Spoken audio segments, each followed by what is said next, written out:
Childhood grief has profound impacts on youth, families, and communities. According to the National Alliance for Children's Grief, almost 6 million children in the U.S. will experience the death of a parent or sibling by age 18. Today, I'm joined by Miriam Rendon-Ponce with Hospice of the Chesapeake, who is putting in the work to help those children dealing with grief. Thanks for joining us. So tell me about the Hospice of the Chesapeake and what kind of services you guys provide. Sure, absolutely. Well, thank you, first of all, for having me here. It's very important to talk about hospice in general, but what we do at Hospice of the Chesapeake is we provide palliative care, hospice services, and also grief support once the patient passes. Yeah, that's what we provide. I see. Mm-hmm. So when it comes to childhood grief, when's a good time to talk to a young child about death? How, is there such thing as too young?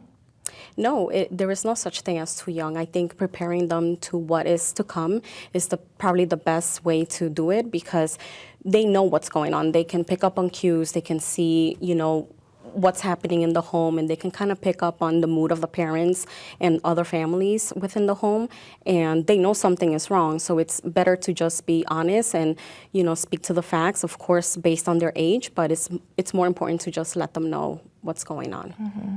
And when it's somebody that's close to the child, like a family member, do you think it's better to talk about it, straightforward, talk about it maybe in a religious way, or some people like to use metaphors? What do you think is best? I think all of the above. It really depends on the child, depends on the age as well.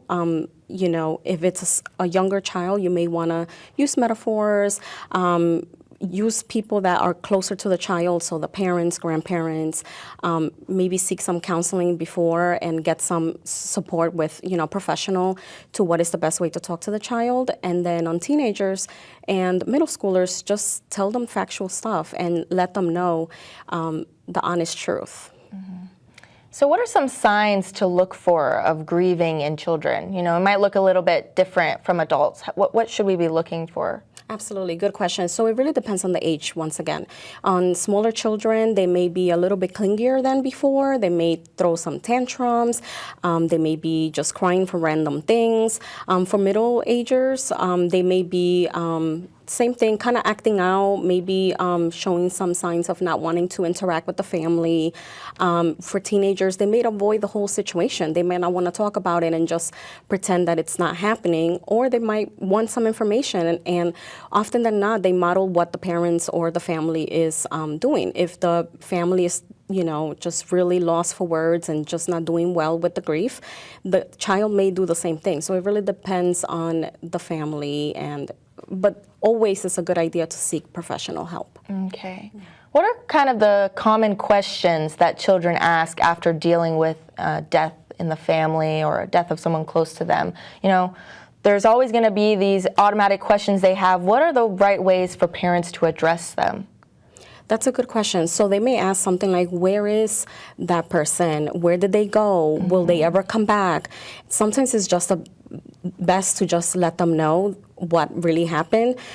Sure, you can say they are in heaven, but what does that mean? Are they coming back? And you can say something like, Papa is in heaven, but mm-hmm. they are not coming back. They were really sick. Remember how they were sick, and you kind of just guide them through that process. But it's always best to just be honest. I see. Okay.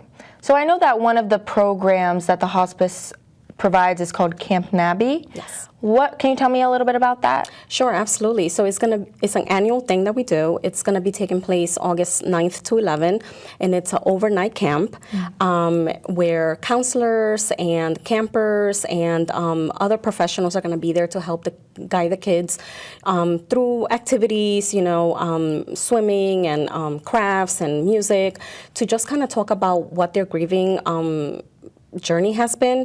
Mm-hmm. Sometimes through play, kids just really open up.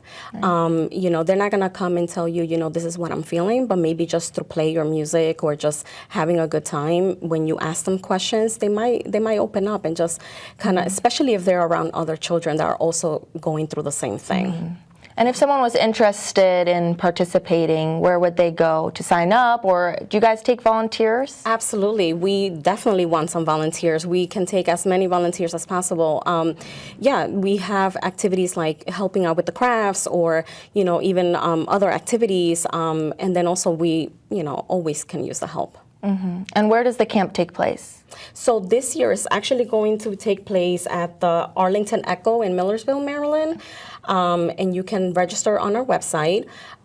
It is $100 to attend, and it is for kids from ages to 6 to 18.